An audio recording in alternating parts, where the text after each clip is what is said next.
जय श्री कृष्णा। एक और जानकारी लेकर आए महत्वपूर्ण नवरात्रि के ऊपर कि नवरात्रि में इतनी बड़ी संख्या में क्यों पूजा पाठ किया जाता है। क्योंकि नवरात्रि ऐसे दिन होते हैं, ऐसी रात्रि होती है कि इन 9 दिन में बड़ी बड़ी शक्तियां बहुत ही आसानी से सिद्ध हो जाती हैं। खास करके ऐसे लोग जिनके साथ कोई जुड़ा हुआ होता है, कोई गुरु होता है या किसी के मार्गदर्शन में करते हैं, इन लोगों की साधना एक बार में ही जागृत हो जाती है। जैसे बहुत सारे साधक है जो पिछले कुछ सालों से हमसे जुड़े हुए हैं। इन साधकों ने अपने जीवन में, हो सकता है 5 साल से अध्यात्म से जुड़े हो, 10 साल से जुड़े हो, इतने सालों में भी इनको देवी शक्तियां कभी प्राप्त नहीं हुई। लेकिन जब इन्हें हमने साधना करने के लिए कहा और इनके साथ इतनी जल्दी अदृश्य रूप में देवी शक्तियां इनके साथ खड़ी हो गई, सिद्धियां मिल गई, जिसको कई लोगों ने इनको बताया भी, इनको बताया कि हाँ आपके साथ देवी शक्तियां हैं। उसका कारण क्या है? उसका 2 कारण होते हैं। पहला कारण तो ये होता है कि सही समय पे साधना करना, जैसे कि नवरात्रि में साधना करने का विशेष महत्व होता है। दूसरा, जो आपको साधना की अनुमति दे रहा है या साधना करने के लिए कह रहा है, उसका खुद का साधक होना जरूरी है, जिससे कि वो आपकी साधना को संभाल सके। जैसे हम साधना करने के लिए जब कहते हैं तो उसके लिए सिर्फ और सिर्फ अनुमति जो आपको देते हैं वो बहुत सोच समझ के दी जाती है। सामग्री कोई महत्वपूर्ण, जैसे आप लोग साधना करते हैं, अब ये सामग्री आप लोग लेते हैं तो कोई सामग्री की जो राशि होती है वो महत्वपूर्ण नहीं है कि सामग्री की राशि कितनी है। अनुमति उसकी महत्वपूर्ण होती है। अनुमति की राशि लगती है, सामग्री की नहीं। सामग्री में तो बहुत सारी चीजें हम अपनी ओर से भेजते हैं, उनकी कोई कीमत नहीं होती।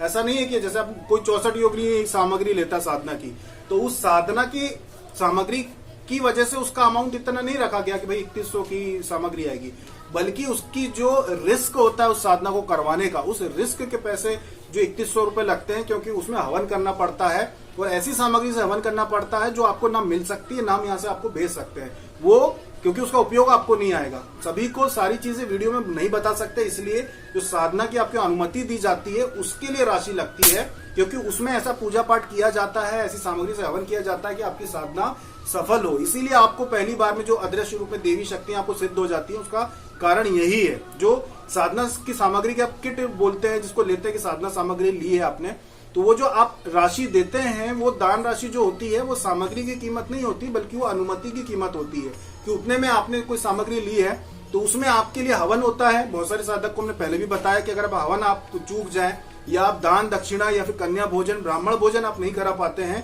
तो वो सब उसमें जुड़ा हुआ होता है। तब फिर आपको वो शक्ति सिद्ध होती है कि आपसे कोई कमी रह जाए तो वो हमारी तरफ से पूरी हो जाए और वो सिद्धि आपको मिलती है। वो फिर आप बताते हैं कि हमारे साथ चमत्कार हो रहे हैं, बहुत सारे अनुभव हो रहे हैं हमारे साथ। उसका कारण यही है कि आप तो कई सालों से ये सब कर रहे थे पर आपको अनुभव नहीं हुए, लेकिन अब इसलिए हुए क्योंकि आपके निमित्त कुछ किया गया, जो हमने किया, जो हम यहाँ से बताते नहीं वीडियो के माध्यम से, क्योंकि बहुत सारे साधक ऐसे हैं वो चीजों को करना चाहते हैं लेकिन वो कर नहीं सकते। इस वजह से हम उनसे नहीं करवाते, क्योंकि उनमें गलतियां होने पे क्षमा नहीं मिलती। इस वजह से बहुत सारे ऐसे हवन है, बहुत सारी ऐसी भेंट होती है, जिसे आप बलि कहें या भेंट कहें या कुछ भी कहें, वो आप नहीं कर सकते, इसलिए उसकी राशि होती है। जैसे 1500 रुपए आपने दिए हैं तो 1500 का मतलब ये नहीं कि सामग्री की कीमत ही 1500 रुपए, उसमें जो कुछ भी हवन होगा उसका खर्चा रहता है, दान दक्षिणा जो भी रहती है, कन्या भोजन जो भी रहता है, सब कुछ उसमें जुड़ा हुआ होता है कि आपने सामग्री ली है तो सामग्री से आप साधना कीजिए। माला और यंत्र सबसे महत्वपूर्ण होते हैं, उसके अलावा जो चीजें होती है वो तो फ्री होती है, वो तो भेजी जाती है आपको उपहार स्वरूप, उनकी कीमत नहीं लगाई जाती कि भाई अष्टगंध कितने का है, या उसमें रक्षा सूत्र जो आपको दिया जाता है जिससे एक देवी आपकी रक्षा के लिए पहुंच जाती है, जिसमें ऐसा एक रक्षा सूत्र आता है। और रक्षा सूत्र जब आप बांध के साधना करते हैं तो हमसे संबंधित एक देवी आपके साथ खड़ी रहती है, हमसे संबंधित एक देवी आपके पास रहती है जब आप उस धागे को बांध लेते हैं। तो उन चीजों की कीमत नहीं होती कि रक्षा सूत्र कितने का है, अष्टगंध कितने का है, उस अष्टगंध में क्या मिलाया है आप अनुमान नहीं लगा सकते। उस अष्टगंध में भली वो थोड़ा सा है, उसमें आप अपना अष्टगंध मिला के उसको ज्यादा कर सकते हैं। उसमें एक ऐसी चीज मिलाई जाती है जो मिलना नामुमकिन है, और हमारे पास भी उसका बिल्कुल ये समझ लीजिए कि निमित्त मात्र का स्रोत है कि हमारे पास भी इतनी कम आती है कि हमें यहीं पर बनाकर आपको भेजना पड़ता है। हम आपको सीधे सीधे वो सामग्री नहीं देख सकते, क्योंकि वो आपसे संभलेगी नहीं या फिर आप उसका उपयोग सही नहीं कर पाएंगे। इसलिए ऐसी बहुत सारी जड़ी बूटियां होती हैं ऐसे वृक्षों की जो कहीं मिलते ही नहीं है, जो कि बहुत ही दुर्लभ है। तो ये सारी चीजें जो सामग्री में दी जाती है, अष्टगंध है, गुटिका है, धागा है, इनका एक विशेष महत्व होता है। जो आपको दी जाती है, तो इनकी आप कीमत नहीं लगा सकते कि भाई 1500 की सामग्री आपने भेजी है, इसकी कीमत तो 1400 रुपए होना चाहिए, अगर हम ये सामग्री खरीदे तो आप खरीद लाइए, कोई दिक्कत नहीं है। लेकिन 1500 में क्या कुछ नहीं होता। प्राण प्रतिष्ठा किसे कहते हैं? प्राण प्रतिष्ठा सुरक्षा के लिए जो धागा दिया जाता है, अनुमति, उसके बाद हवन, उसके बाद कन्या भोजन, सारी चीजें उसमें सम्मिलित होती है, तब एक राशि तय होती है कि भाई ये साधना की 1500 रुपए, 64 योगिनी बहुत रिस्क रहता है वो 3100 रुपए, क्योंकि वो आप साधना करेंगे, जितनी भी गलतियां होंगी वो सब जो अनुमति देता है, यानी कि हम अनुमति देते हैं तो हमें संभालना पड़ता है। इसी वजह से वो चीजें सोच समझ के तय की गई है, ऐसे ही नहीं की गई है। तो ये जो साधना आप करते हैं नवरात्रि में या समय समय पे जो आप साधना करते हैं, ये सिद्ध तभी होती है जब आप सही तरीके से करें। तो ये दो कारण मुख्य होते हैं कि साधना करवा कौन रहा है, पहली बात। दूसरी बात कि आप साधना कितनी श्रद्धा से और कब कर रहे हैं। तो नवरात्रि में इसीलिए साधना जल्दी सिद्ध होती है, इसलिए बड़े पैमाने पे लोग साधनाएं करते हैं नवरात्रि के समय।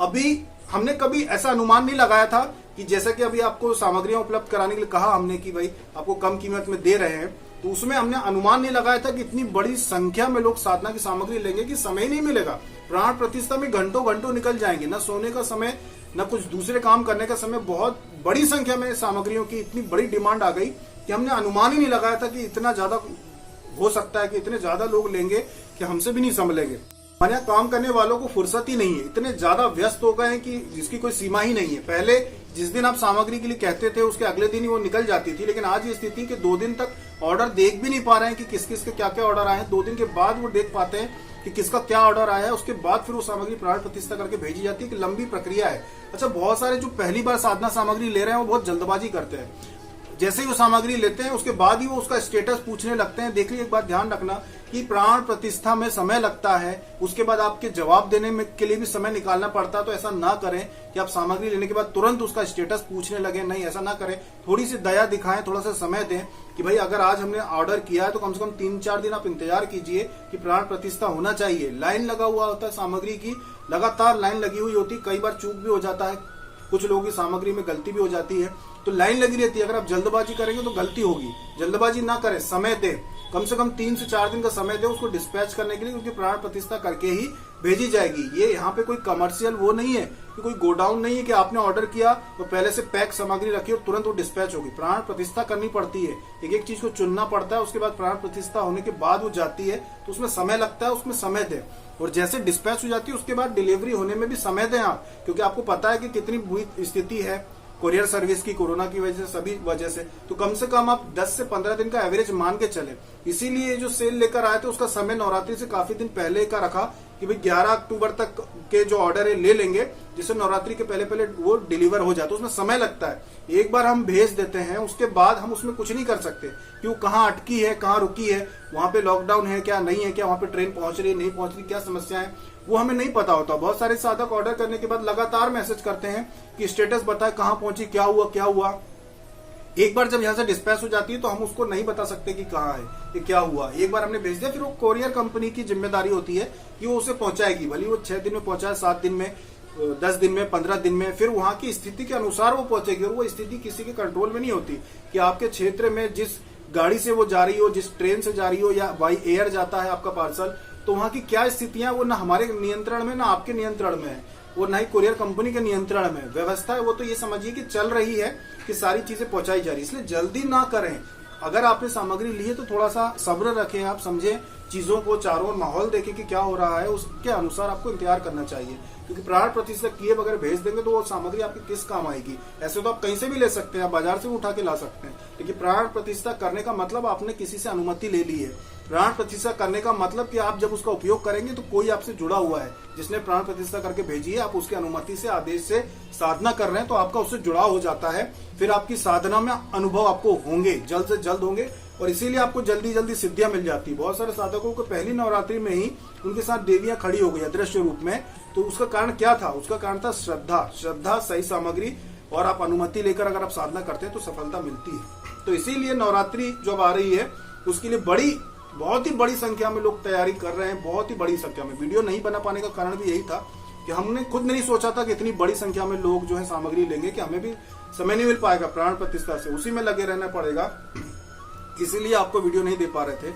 इसलिए जैसे ही समय मिलेगा, भले एक दिन में हमको 3-4 वीडियो बनाने पड़े, और कोशिश करेंगे कि आपको लगातार जो है वो वीडियो से जानकारी दे दे। नवरात्रि के पहले पहले तो वीडियो देंगे, नवरात्रि के दिनों में शायद दे ना दे, क्योंकि उस समय हम खुद भी साधना में होंगे, तो पूरी कोशिश है कि नवरात्रि के पहले ही जितनी जानकारी है वो दे दे।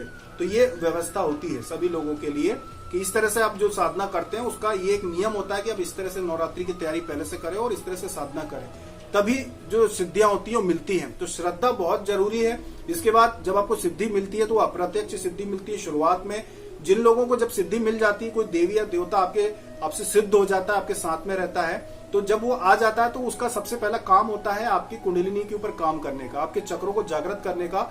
सबसे पहले देवी या देवता आपकी कुंडलिनी शक्ति को जागृत कर देते हैं, और जब जागृत कर देते हैं तो फिर आपकी जो आज्ञा चक्र है वो जागृत हो जाता है। और जब आज्ञा चक्र जागृत हो जाता है तो उसका सबसे जो पहला लक्षण होता है कि आपकी जो दृष्टि होती है, यही जिससे आप देखते हैं, ये बहुत ही तीव्र हो जाती है। इससे सबसे इसको अगर आपको जांचना हो कि कैसे पता चले, तो जलते हुए दीपक को अगर आप देखेंगे, तो जलते हुए दीपक को जब आपकी दृष्टि खुलने के पहले या आज्ञा चक्र खुलने के पहले कहा जाए, जब आप अग्नि को देखते हैं, दीपक को देखते हैं, तो आपको थोड़ा सा धुंधला दिखाई देता है, बिल्कुल चमकता हुआ दिखाई नहीं देता। साधारण सामान्य लोगों को दीपक जो है वो एक साधारण सा जलता हुआ दीपक दिखाई देता है, लेकिन जिन लोगों का आज्ञा चक्र जागृत होना शुरू हो जाता है या जागृत हो जाता है, उन लोगों को वो दीपक जो है वो लाइट उसका तेज दिखाई देगा। मतलब दीपक की जो ये लो होती है ना, ये आपको जलती हुई ज्यादा प्रकाश दिखाई देगा, आपको उसमें ज्यादा ब्राइटनेस दिखाई देगी। तो आप ये सोचेंगे कि क्या कोई तेल दूसरा डाला है क्या जो सामान्य तेल या आप उपयोग करते हैं घी, उसके अलावा कोई अच्छी क्वालिटी का है क्या? ये दीपक की जो लो इतनी ज्यादा क्यों चमक रही है?